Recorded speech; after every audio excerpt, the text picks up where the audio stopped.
Welcome back to another season recap. I'm your host, Amanda Giordano, and I'm here with Coach Kenny Thomas from the baseball team. How are you doing today? I'm good. How are you? I'm just peachy. Good.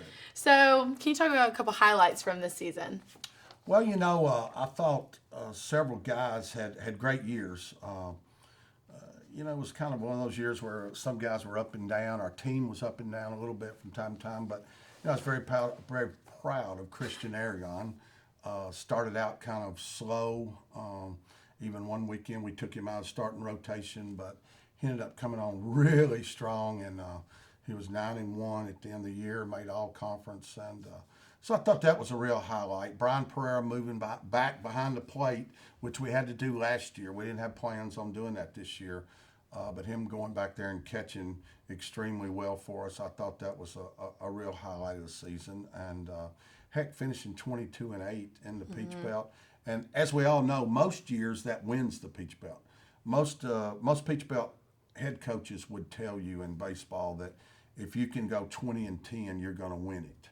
And most years that happens, but this year it didn't. We finished 22-8, and that got us second place.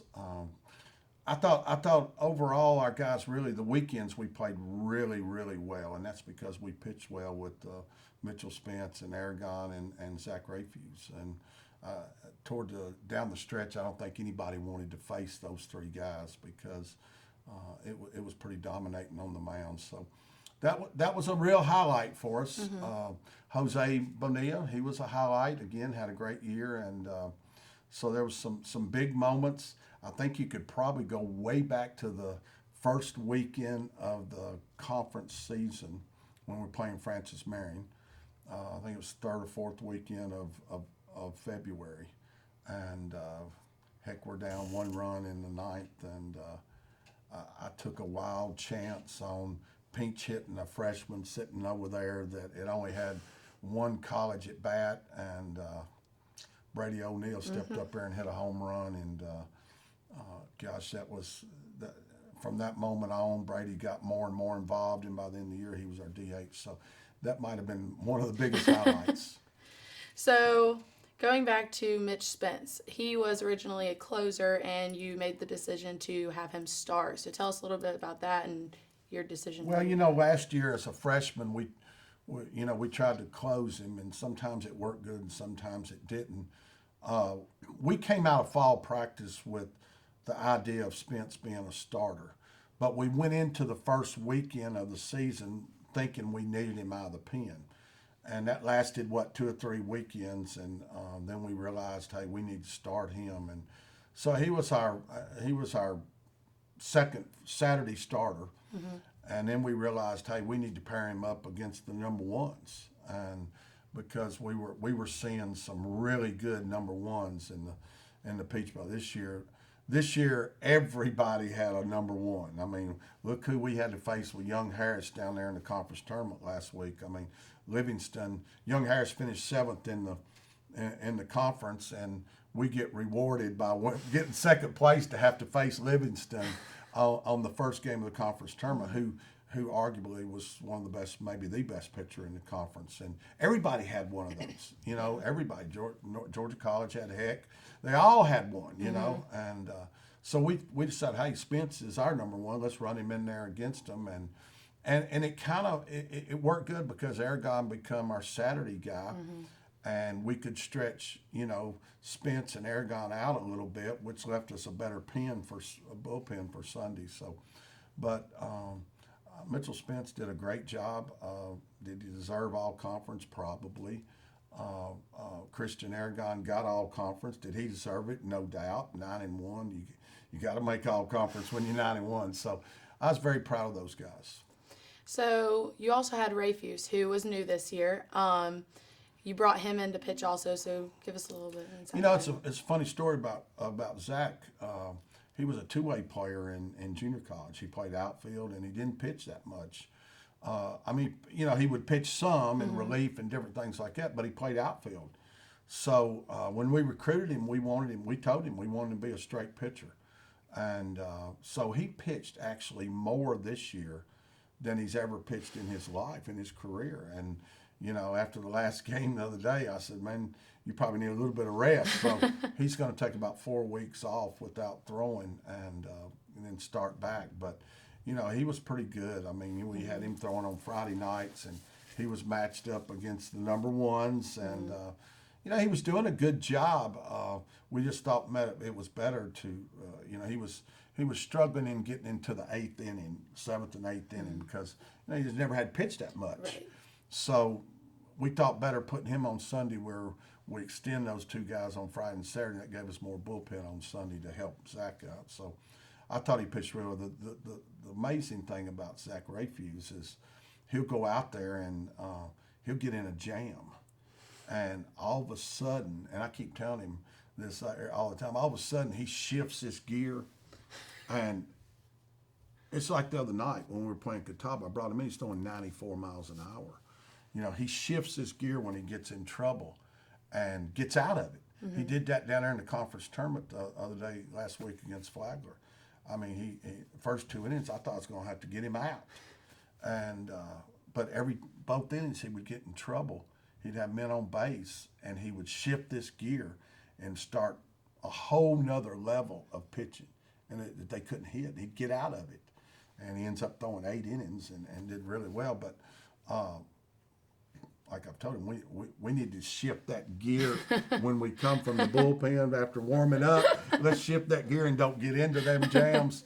But, he's got a great future. And obviously with him and Spence back next year, I mean, I don't think people are going to be real happy to see that on the weekend.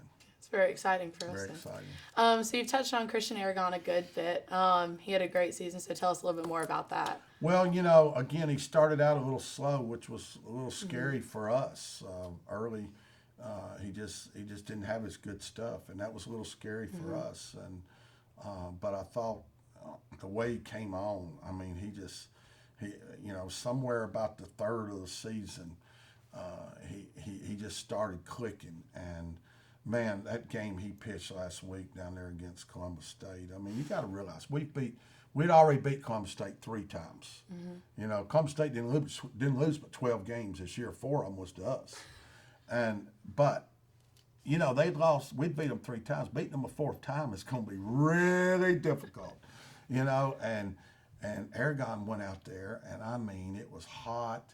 And I look at him out there during the inning, and his uniform's half falling off of him from sweating so much, and he's battling. He's putting his hand in the dirt. His pants are all dirty. And that sucker just kept competing. And, I've never seen anybody compete like Christian Aragon. I mean, hopefully he's going to get a chance to play pro ball, and he'll get to move on and show his competitiveness there. But, man, he competes. And, I still have that vision last Saturday of watching him against Columbus State. And, we lost on Friday night to Young Harris with Livingston. And, wow, we had to have that game. There's just no way around it. We have to have that game. And, man, he just competed. And, it's amazing what he did down the stretch. I mean, he pitched some big ball games for us down the stretch. First team all-conference, well-deserved. So you had quite a few 5-year players. So how did they impact the program, such as Niall Goings? Well, man, Niall, I still remember how I found Niall Goings. We were hosting a summer league travel ball tournament here at our stadium, and I wasn't here. I had left and gone home. I don't remember where I was. I'd probably eaten somewhere, if you don't know the truth. But I'd gone somewhere, and somebody called me and said, "Coach, you need to come back up here and see this big outfielder." So I drove back up there to the stadium, and Niall's playing, and I'm looking, hey, man, this guy's 6'3", big, strong. Man, he's raw. Woo! He's raw. But I said, we got to get this guy. And then he got hurt, and had the shoulder injury, had to sit out a year with the injury. But, man, he's been such a big part of our program. And, last year's junior year, he wasn't, early in the year, he wasn't really involved a lot. Matter of fact, he wasn't even starting a lot. And then all of a sudden he gets in there and you couldn't get him out. this year it was just steady now, and he learned to play defense much better than we thought he would, and just a big part of our program, just a pacer forever. That's what I call them guys, and he is definitely a pacer forever. And now going something special. I'm trying to think of another five. I don't know if we had any more 5-year guys, did we? Maybe he was the only one this year that was a 5-year guy that was here for 5 years. Okay. That was here for 5 years. But very proud of him. Very proud of all the seniors. They're a great bunch of guys, and this team was fun to be around. That's for sure. Yeah, the seniors. That's actually what I was going to touch on next. You graduated a good group of guys this year, so kind of talk about their impact on this team as a whole. Well, we start with Pereira from behind the plate there. I mean, we brought him here 3 years ago as a sophomore. He left D1, came here as a sophomore, and our plan was play him at first base, which he did his first year. And last year's junior year, we ended up having to move him behind the plate because of injury. We had two injuries with catching, so he had to go back there and did a great job. This year, our intent was to move him back to first again, but it ended up our team was better with him catching. So he caught down the stretch, had some big hits for us throughout his career. Go around the infield there, you got old Weeksy, Dalton Weeks. Man, he had a great year. First team all-conference. Legitimately should have been in the mix for Player of the Year in the conference. It's funny because the newspaper from his hometown called me during the season and wanted some quotes about old Weeksy. And I said, it was funny when Weeks showed up here. I'll never will forget it. The first few days of practice, I would look out there and I'd say, "Is he awake?" I'd be looking, is he awake? I mean, he's just like there, And then we start hitting him ground balls, and he's fielding every ground ball. I said, "Yeah, he's awake. He's awake, that's for sure." But just so calm and easy. But man, had some big hits in a couple of years. Really, some big hits for us. And Jose, man, Bonilla, what can you say about that guy? Golly, he was. I will never forget when we got. I went down there to Florida to watch him play in the summer, and he got sick and didn't play. And so I'm thinking, well, I'm down here to see him play, and he's sick, so I might as well just go to the beach. So I did. But anyhow, so I took a chance on, I didn't see him play. Mm-hmm. But I thought, this guy, I watched video and I watched this. I said, God, I'm going to take a chance on this guy.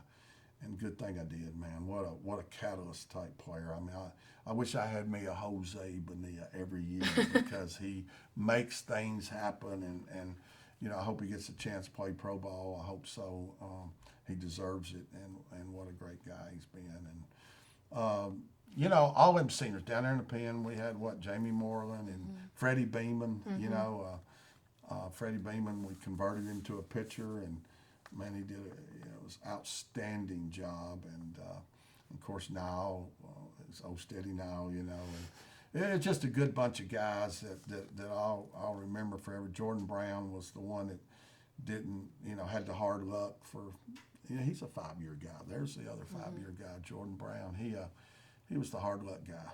I mean, I've said this so many times. Most people would have given up way before now, and Jordan Brown would never give up.